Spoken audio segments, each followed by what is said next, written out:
So our first candidate is Leif Johnson, and he is running for Congress. And here he comes. Second.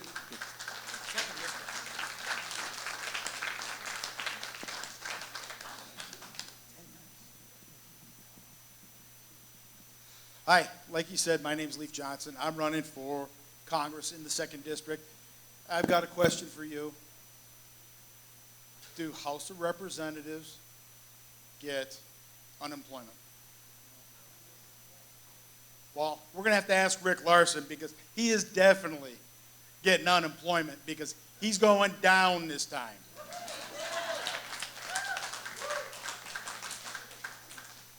So, I'm running on the Republican ticket, but I'm not just a Republican. I'm a constitutional conservative.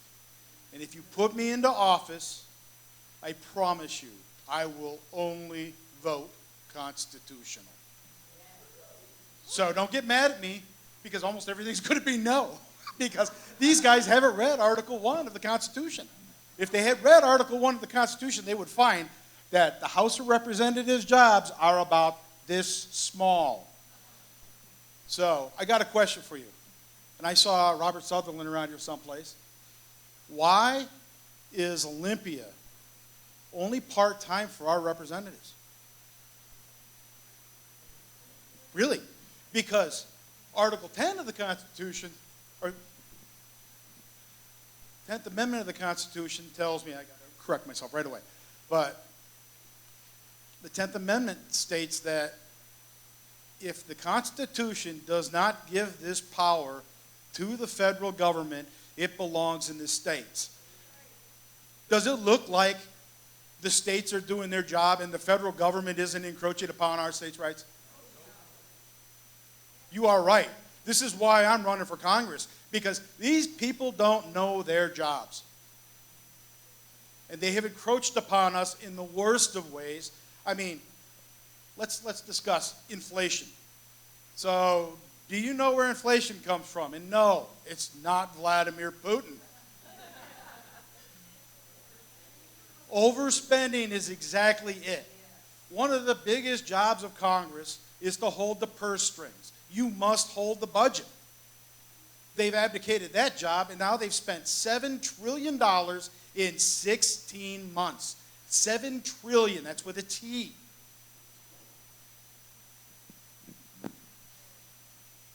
Well, I would like to say it's only Democrats, but it's both parties. Look who's in power. Look who's spending money. We're at $30.5 trillion currently. Now, let me put some of this into perspective. $7 trillion, it took us 230 years to get to a $7 trillion debt.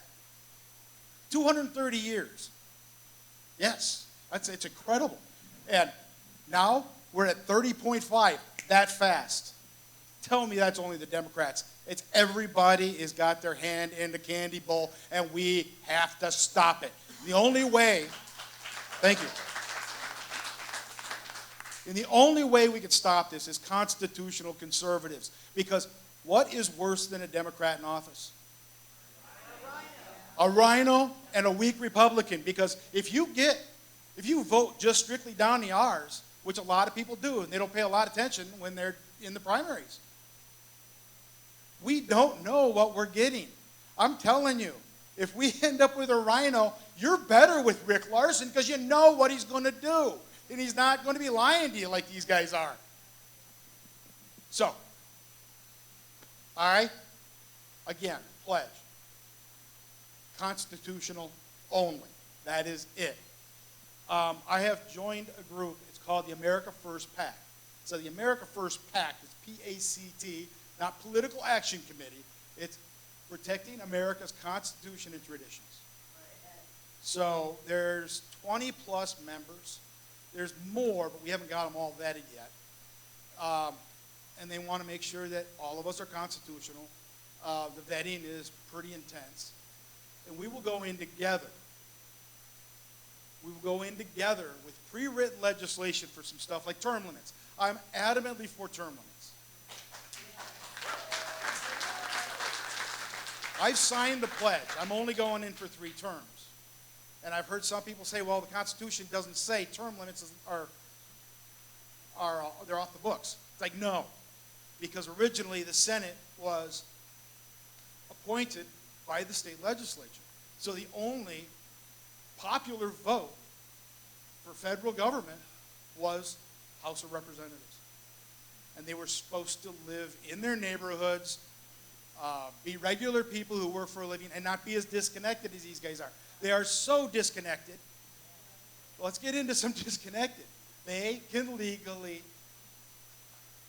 insider trade. They can. They can legally insider trade. Now, this isn't just federal government elected officials. This is also appointed officials. So, I want to see term limits. I also want to see no more insider trading. And I want to see single issue bills.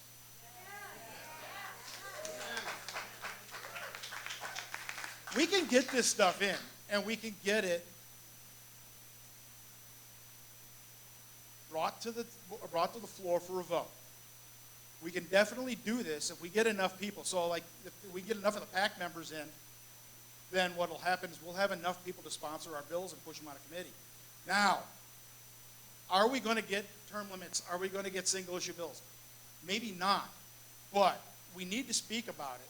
And then the next thing is, if we point the light on all these cockroaches that will not vote for term limits, the single issue bills, or any of this stuff, then all of a sudden, we need to go to their constituents. Yes, we do need to clean house. And we need to let the constituents know that these people are in it for themselves. You know, I've worked in industry my whole life. I've never been in office. And if I did anything like take bribes, I go to jail. But lobbyists can walk into your office and bribe you all day long. Why isn't that illegal? Absolutely. So, now you know what I stand for. I am adamantly constitutional. I'm adamantly anti-rhino. And I'm also anti-Democrat right now. And right now, it's not the Democratic Party anymore. It's the Marxist Party. Karl Marx and Engels couldn't be any happier because they have gotten communism or Marxism into the United States full blown. Yes. So, I'm going to save the rest of this for you guys to ask questions because I really want you to ask the questions. And ask the hard questions because these questions haven't been vetted. You'll know if we're not prepared. And after we're done, I'll be in the back until Pastor Jeff throws me out. But I will thank Pastor Jeff for loaning us the Reset Church to get this going so you have a chance to talk to us. Don't just listen to a pretty speech. So, one more thing. Follow me on social media. Go to my website, leifjohnsonforcongress.com. Donate, volunteer. We need everything you can give us. Anything you can give us. Because these races are hard. And I know one candidate hired a campaign manager out of Maine, and he goes, what the hell's going on in Washington? They will not give, they don't donate, and they don't volunteer. So, just saying. But thank you very much. Thank you for the opportunity. Thank you, Leif. Don't go anywhere. We're going to go into Q&A with Leif. Since there's not going to be a rebuttal, how many people have a question for Leif? Can I see your hands? Okay, we're not going to do a raffle. We're just going to start with you and go around. And if you'll walk up to one of the mics and ask the question, and then we'll just keep track of time as best we can. So, who has a question for Leif? Okay, young lady, why don't you get the first one? You'll be number 2 if you want to come over here.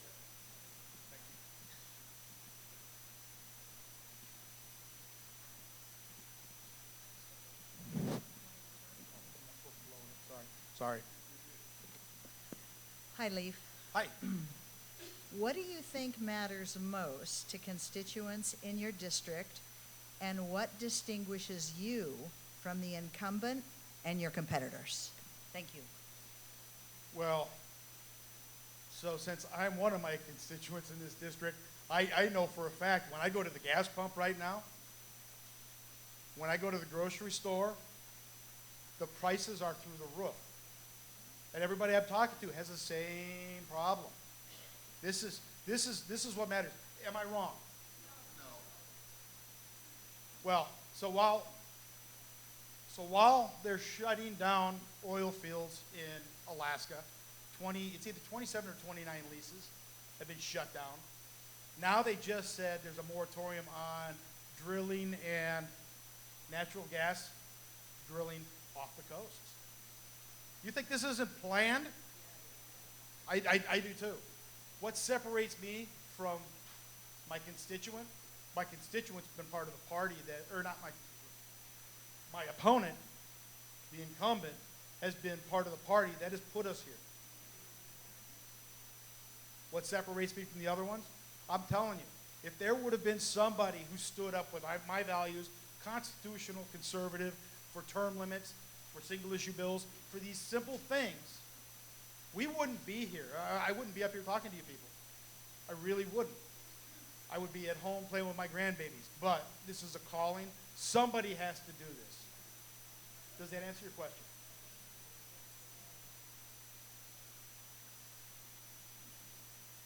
I think we can all agree that energy independence is extremely important right now for a multitude of reasons. Our trucking industry, our supply chains, everything. Do you have plans on addressing the energy independence? Absolutely. We're going to turn it right back on just like Donald Trump did.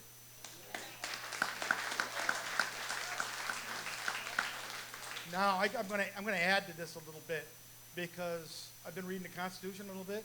Federal government isn't supposed to be the biggest landowner in the United States. They get Army bases and they get the 10 square miles of Washington, D.C., but that doesn't seem to be the case. So this way they can shut leases off because they own it all. Does that sound like we live in the land of the free? Exactly. We need to get this stuff taken care of because they want more. They want to shut off more. Let's go all the way back to Bill Clinton. He shut off the biggest veins of clean burning coal in the United States because he had money invested in Indonesia, where the other big bed of clean coal was. So, does that answer your question? I'll get Mary, and then I'll get you to 1, 2, just like that. What's your opinion on all of the verdicts that came down from the Supreme Court this last couple of weeks, especially the Roe versus Wade verdict? So this is my personal opinion. I'm not for killing babies. I'm not calling it an abortion. It's killing babies. But now let's look at this from a constitutional side. The only way the federal government can dictate is if it's given the permission by the Constitution. So we would have had to have an amendment. And Roe versus Wade should have never happened. It was always a states' rights issue. So if you want to live in a baby-killing state, move to a baby-killing state. So that's it. It's almost everything they're doing is they're just righting the ship that needed to be right. I'm sorry. I come from the trades, so my verbiage isn't always as beautiful as it should be. There was another question? Okay. My question is about the Department of Education. Your opinion of its operation and your opinion of its legal viability. So the three-letter acronym departments, the EPA, Department of Education, these are all already redundant in the states. Why are they even existing? They should be gone. I wish Donald Trump wouldn't have stopped at what was the National Endowment for the Arts and the National Endowment for the Humanities? Day one, gone. He should have kept that pen going because all these things were created with an executive order. And as far as I'm concerned, executive orders don't exist. We allow them. Our states allow them. So I really think that we need to start shutting down these departments, especially when we already got the redundancies in place.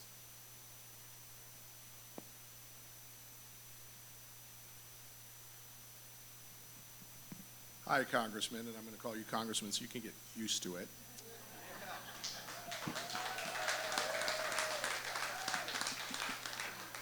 So it's day one. I'm going to throw you a hypo. Yep. It's day one. You've been elected. You're in Washington, D.C. You're walking the marble halls. And you know what? You find out that, and it's true, the discretionary part of the federal budget is about 12 to 15%, and the rest of it has all been legislated into place. And the only way you're going to make any changes to that 85% of the gross overspending, not including the stuff that Nancy wants, is you're going to actually have to get laws repealed. Absolutely. All you, go. Absolutely. I am definitely for repealing a lot of these laws. Again, I'm going to go back to the Constitution. It tells you what you can do. It tells me my job description is in Article 1. It's that simple. And when you start really getting down to it, you find out that we can't do 99% of the stuff that we do, and we've allowed it. So I'm with you, and I want to get rid of that stuff as much as possible. But the other thing I want to do is I want to educate the populace, because so many people have been more interested in Dancing with the Stars and football on Monday night, and they haven't been paying attention to their civics, because liberty is an active job. You have to be actively active, but you have to be active. But you have to be active in your community. That's what matters. Because you know what? So here's a little thing on morals. I'm going to preach to you real quick. Sorry, Jeff. I'm going to preach to you, but here's the thing on morals. Morals are what I should do. But I hear from everybody, this is what I can do. No, that's not the way this is supposed to happen. Because D.C. seems to think it's what they can do. It's not what they should do. And this country was based on morals. So we need to get back to that. And did that answer your question? So, yeah, go ahead.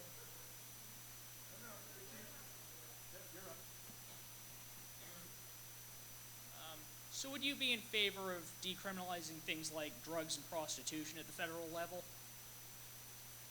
At the federal level? Yeah. So at one time, hard drugs were legal in the United States. There was opium dens. This is where the street sweepers came from. I'm going to say I think that we should still have a moratorium on it at the federal level, but let the states handle it. Because Washington State has made decriminalized marijuana.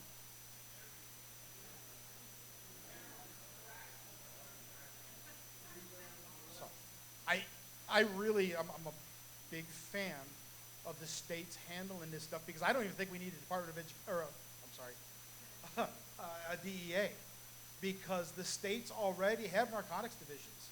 If they needed some help, then maybe we can make a much smaller DEA instead of have them encroach upon other countries, causing all kinds of problems. All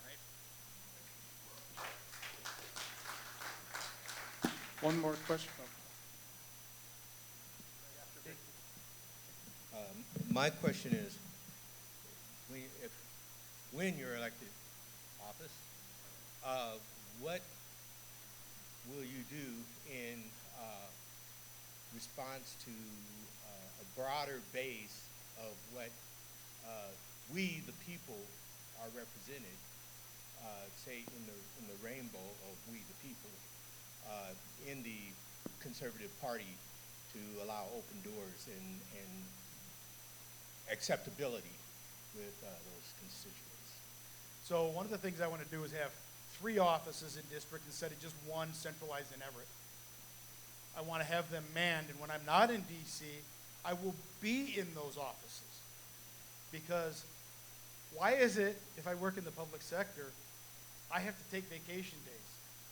But if I work for the federal government, as soon as I'm out of session, I'm on vacation. It's not the way it's supposed to be. So the other thing is, I want to work with all the PCOs. So I would like to set a coalition of PCOs of the 5 counties that are in the district, so they can man the offices too, and we can have these conversations with the constituents. And when they see something that I'm not aware of, which I'm sure that's going to happen, then we can sit down and we can have a conversation about it, and we can decide what needs to be done. Now, I've also gone out with a bunch of different state legislators that are running right now. And I think there needs to be a partnership with your federal government legislatures and your state legislatures so that they understand that the federal government's encroaching and we need to stop it. And this is the responsibility of the state. This is not the responsibility of the federal government. Did I answer that question? Okay. Okay, one more. Yes, ma'am. Hi, what I would like to know, what is going to be your strategy for once you get into Congress? There is the House Whip. He's pissed off at you. He does not like how you voted. He's going to come in your office and he's going to get up to your face and he's going to want to rip it off. He is going to tell you, you will do this, you will do that, or this is going to happen to you. Then you have a lot of legislation, a lot of bills. Your aides are going to be telling you, this is how we want you to vote. There's money, there's property. What is your strategy? I don't work for the House Whip, But and I don't work for those aides. that's easy for you to No. say. And But so- what are you going to do when they come in and they put pressure on you? There's a reason I'm running, is because pressure does not bother me. I'm not doing this to get rich, and what I'm going to do is going in with a group of people, the America First PAC. We're going in as an alliance of candidates nationwide. It's easy to say that, but it will be interesting to see how you do when you get there. You're absolutely right, because I don't have a voting record. So I completely agree with you. But Solia Kennedy, who is my campaign manager, is the one who made me run. She goes, "You're going to run for office." I said, "Well, then you're going to have the same misery as I am. So we're doing this together." And you need to circle yourself with moral people. That's the only thing I can tell you. One more question. All right. So what are you going to do to remove foreign influence and financials in our election process? So you mean, what are we going to do to get China out of, I get it. China's a thorn. China is the worst, most invasive enemy we've ever had, because they have undermined this country from the inside. Yes, and our higher education. I mean, we had the Confucius Institutes. So what am I going to do? So I was thinking about this today on my way to work this morning. Like, because, I've been asked, what committees do you want to be on? I want to be on the ethics committee. I really want to be on the ethics committee, because they should be held to a much higher standard than we are here, because they have such influence. So I'm going to get on the ethics committee, and I'm going to become the biggest pain in. I'm going to put a caveat in here, because, we talk about Hunter Biden, but we don't ever talk about Mitt Romney's son, who's also in Burisma. So, is it only Democrats? Hell no.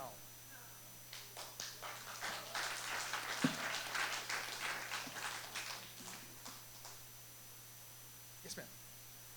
Hi, Leif. I wonder if people in this room realize that the Attorney General of the state of Arizona and a judge in Texas has declared what's happening at the border, the southern border, an invasion. Yes. So I'd like to know what you would do, what would you advocate for, and how would you get it done to close the border or at least deal with what's happening on the border right now, the crisis that is going on there. So Thank a lot, yeah, absolutely. So a lot of our problem, and I'm going to caveat in, here's China's influence again.